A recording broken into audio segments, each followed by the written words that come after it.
Hi, I'm Joan Spillman. As I said before, I'm the field office director here in Buffalo, and we are really happy to have you all come and hear what we do and learn about a little bit about the programs of HUD.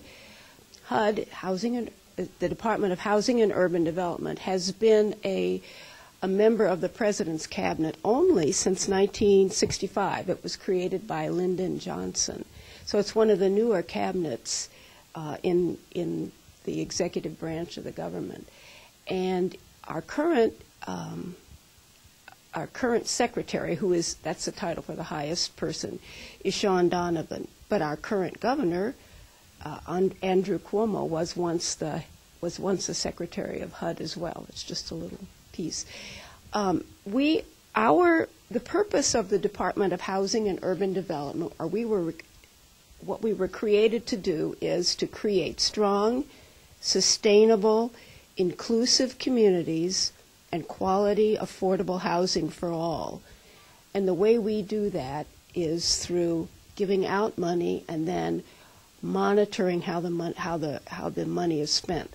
The budget for HUD last fiscal year was $40 billion. And in our office here in Buffalo, and our office works with the whole state of New York except New York City and a few of the counties north of the city.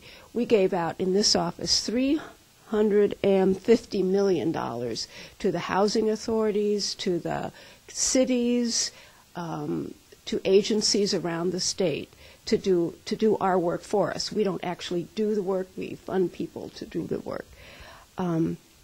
And the rest of the program directors in our office are going to come and talk about the specific things that they do. But just to give you a really brief overview, what we do in this office is, in trying to meet that mission that I just mentioned, is we provide rent subsidy, so that families of limited income can afford to live in really nice places. We give money to communities so that they can provide services and infrastructure in their own communities that benefit primarily families who have limited incomes. We work with homelessness. As you know, a lot of our money goes for homelessness, to end it. A lot of our money goes to ending veteran homelessness. We spend money to ensure that there's equal access to housing by anyone who wants it, there's no discrimination in supplying housing to families or in spending any of our money.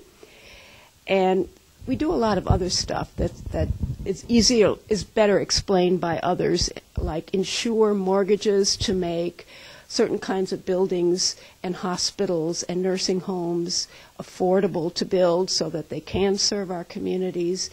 And we use our money to get rid of lead in houses and other toxins that can build up in houses as well. That's a really, really brief overview, but we do that all in our office, and we serve upstate New York.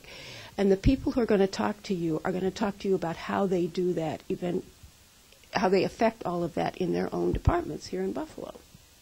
Thank you.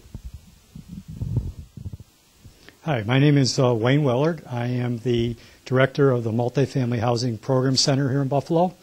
And my division is responsible for both the development and the asset management of properties, like Joan said, throughout the 48 counties in upstate New York. We have approximately 650 properties that we oversee. On the development side, my staff reviews architectural documents, appraisals, mortgage credits for applications for developers to get mortgage insurance. And the mortgage insurance allows them to build, as I think Joan mentioned briefly, allows them to build various multifamily housing projects, hospitals, nursing homes, assisted living facilities. And by us providing the insurance, they get a better rate of return on their interest rates for their mortgages. And also, it frees up capital, like we've recently had in the mortgage industry, the shortage of capital that everybody's heard about. HUD has played a significant role in getting that capital back into the market. By us supplying that, that also helps develop jobs for people, for instance, in the construction industry, and then also working in these facilities once they're built.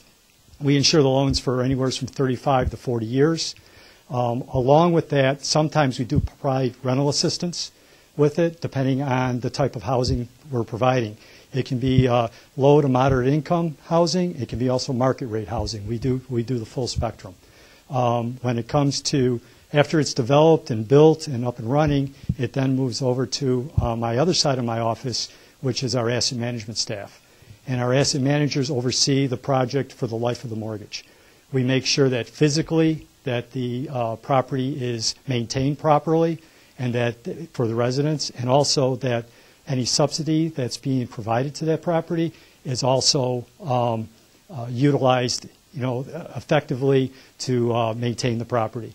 We also oversee the mortgage to make sure they're paying their mortgage payment so they don't default on the mortgage. Okay. Like I said, we have approximately 650 properties that we oversee, and then we also have, it's probably several $100 million in that. Another program that we have, too, is our grant program, and we do provide some funding for that. It's been very limited, though, because of congressional appropriations have been small over the last few years. But we do build a few elderly projects with this extra grant money that goes out there, and we've built them, again, across the state. So for the most part, like I said, my section, we develop it, and then we oversee it. We do provide also some rental assistance with that.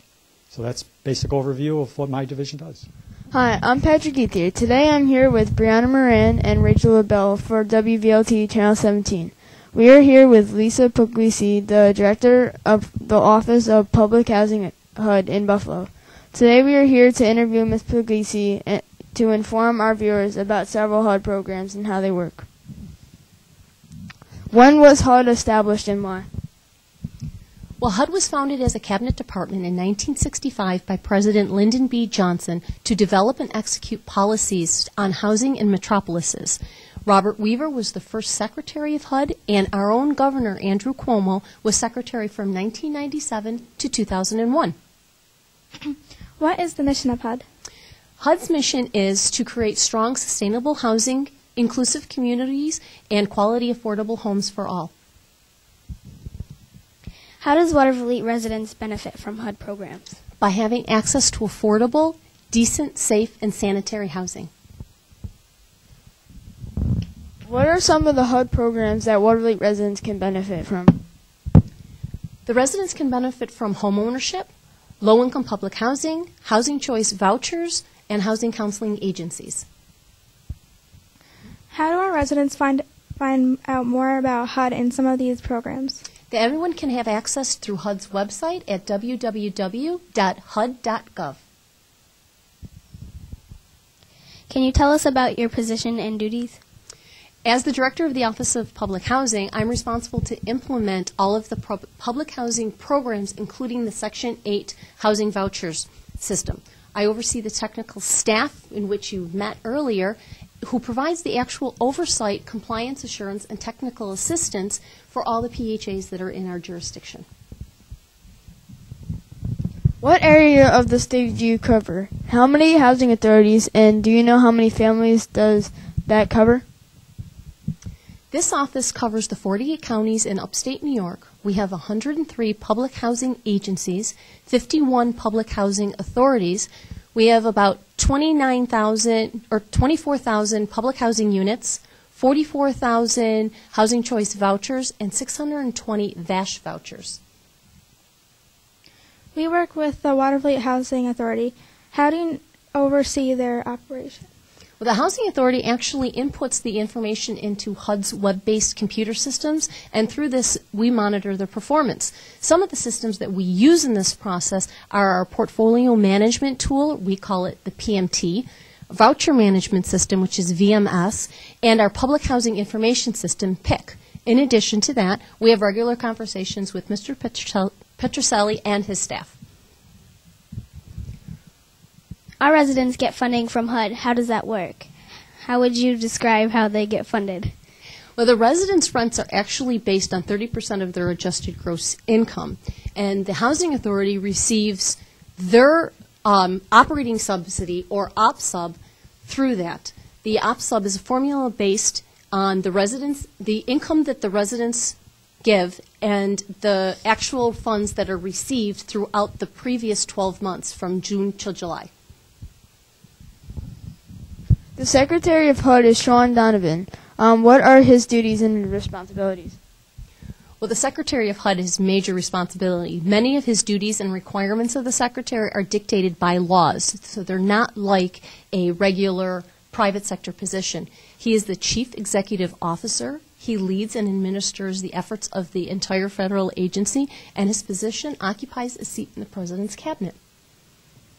How are the rules established for the housing authorities, and who makes the rules? The housing authorities are instrumentalities of the state. Although most receive funding from federal government, they are all established through the New York State Public Housing Law. Veterans now have a huge priority of HUD. What programs help our veterans, and what is HUD doing for them to find them housing and employment? Well, federal agencies and our partners around the country are committed to achieving our shared goal of ending veteran homelessness by 2015. The successful implementation of the Department's Housing and Urban Development's Veteran Affairs Supportive Housing, or VASH, as we call it, program is essential to realize this goal. We currently have a set-aside in our jurisdiction of 620 housing choice vouchers specifically for the veterans. 525 of those are currently in use to assist veterans with their housing, and the remaining are in the process of being used. The housing authorities, we have 6 housing authorities that we currently have VASH and administer VASH vouchers. That's the Syracuse Housing Authority, Albany Housing Authority, Binghamton, Rome, Rochester, and the town of Amherst. We are told that HUD rates housing authorities. Can you explain the process to us? The Public Housing Assessment System, or as we call it, FOS, is a tool that is designed to measure the performance of the PHAs based on standards that are objective, uniform, and viable. Under FOS, HUD evaluates the PHA based on the following 4 indicators: physical condition, financial health, the management operation, resident services. Each one of them is broken down into points for a total of maximum of 100 points. HUD's Real Estate Assessment Center is charged with the responsibility of assessing and scoring the performance of PHAs. What makes the Watervliet Housing Authority a high performer? Well, based on their latest FOS score, the Housing Authority demonstrates that it's physically and financially sound and has the ability to successfully manage the Housing Authority. How does the Watervliet Housing Authority rank in this process? Well, Watervliet received a 93 and is considered to be a high performer on their last scoring. What as residents can they do to make their homes better? Well, you can be a good neighbor. You can take pride in your home. It is your home. And you can take pride in your community and be involved. Home ownership is a big priority to HUD. How is that going in HUD, and how should our residents get help? Well, there are a number of homelessness programs that HUD administers. The Public Housing Home Ownership Program is doing very well. We have many families across the country that have used the Section 8 home ownership to buy a home for their families. Home ownership helps create stable neighborhoods and grow our communities. We have about 40 agencies that operate Section 8 home ownerships. What the residents can do is they need to talk to their PHA or their housing authority, and they'll be able to guide them through the process. Then they work with housing counselors who will help them save and budget the money that is needed for the program. Our TV station primary focus is to inform, help, and promote a good living in any way we can. We use videos to put on our station that can help educate our residents. Is there any way you can help us get videos like home ownership, fraud, fair housing, etc., that we can use on our station? Well, unfortunately, we have nothing that I can provide to you. However, there is a lot of information and videos that are available on YouTube. There are specifically 2 that are out there for fair housing. One is New for Fair Housing 2012, and the other one is Fair Housing Month 2012. And they actually go into detail for those 3 topics that you had requested. Did you know that some of our programs at the Watervliet Housing include the laptop for high school seniors? I did not know that until I received Mr. Petrelli's letter. And I informed him and commended him on what a wonderful program that the Housing Authority provides to its residents. You have been at HUD for a long time. Can you tell us a few good success stories? Actually, I can. We have one successful story that I've actually worked with the Housing Authority on. It was called Van Rensselaer Village. It's located right in Watervliet. It was a 100-unit property in which HUD provided a decoupling to allow the new owners to preserve the property as affordable housing. Approximately $11.5 million went into physical improvements, including a unit configuration that went into the project. Do you have any funny ones that you can share? No, sorry, not at this time. What questions do you have? What questions do you have for us? Is this your first time in Buffalo? No. No? Okay. Where do you see yourselves in 10 years? Well, I'd like to continue in communications and hopefully take it from there. Beautiful. I would like to be a Broadway actress. Great. I want to work with animals. Beautiful. Well, then I take it after you've heard everything that HUD here, nobody is interested in pursuing a career with us? No. We would like to thank you for your time and the opportunity to visit the HUD Regional Field Office. We hope that this has helped inform our residents in Watervliet about HUD and its programs. This has been Patrick Ethier, Brianna Moran, and Rachel Babel. Thank you for watching WVLT Channel 17.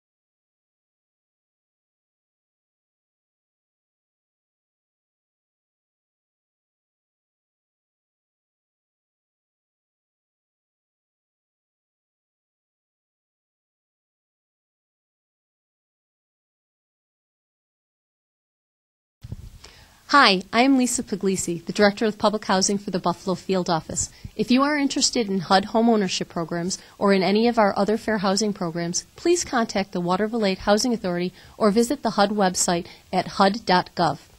Our mission is to provide safe, affordable, decent housing to all of our residents. Thank you for watching WVLT Channel 17.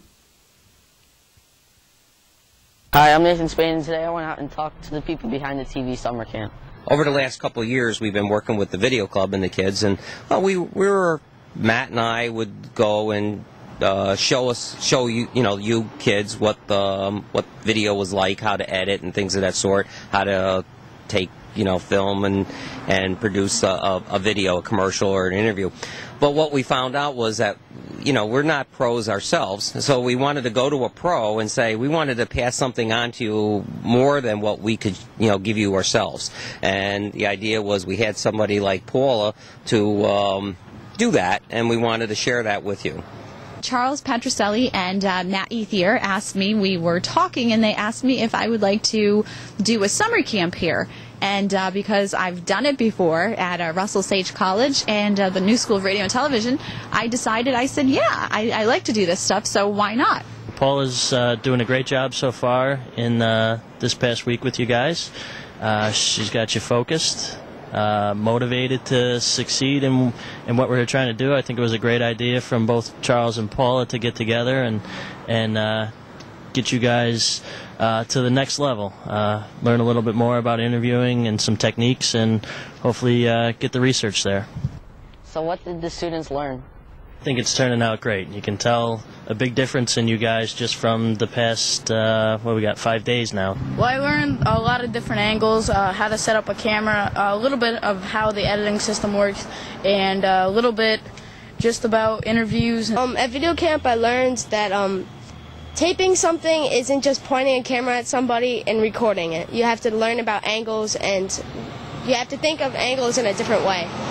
I learned how to set up a camera and the different angles that a person should be in. The students have been learning how to do everything from behind the camera to being the reporter themselves. So they learn how to interview people, they learn how to shoot, and then they learn how to export it, import, and put the story together. Do you think it's good for young students who are interested in broadcast? Absolutely. I mean, Charles and I always speak about it, trying to get some of the elementary school, maybe high school kids involved a little bit more. So I think we're going to rely on you guys to spread the word about how much fun you're having, how much you're learning. It's a great opportunity. Everything is pretty much there. Charles has a great number of contacts. He can get interviews with pretty much everybody, it seems. I thought it was very interesting, and it got me to come outside because I'm usually always inside. So, yeah, it was a good thing to just come down and be here for half of the day. We learned about camera angles and rules that you have to follow when you're shooting a video. It's been a 1-week summer camp. We started on Monday, and Monday to Friday from 9 to 1 o'clock. I learned a little bit about the tripod and the editing systems, and I learned like 3 or 4 angles that I didn't know before. We took notes a lot. We did interviews. We got our own CD, and pretty much I had a good time. I'm Nathan Spain in Watervliet, WVLT Channel 17.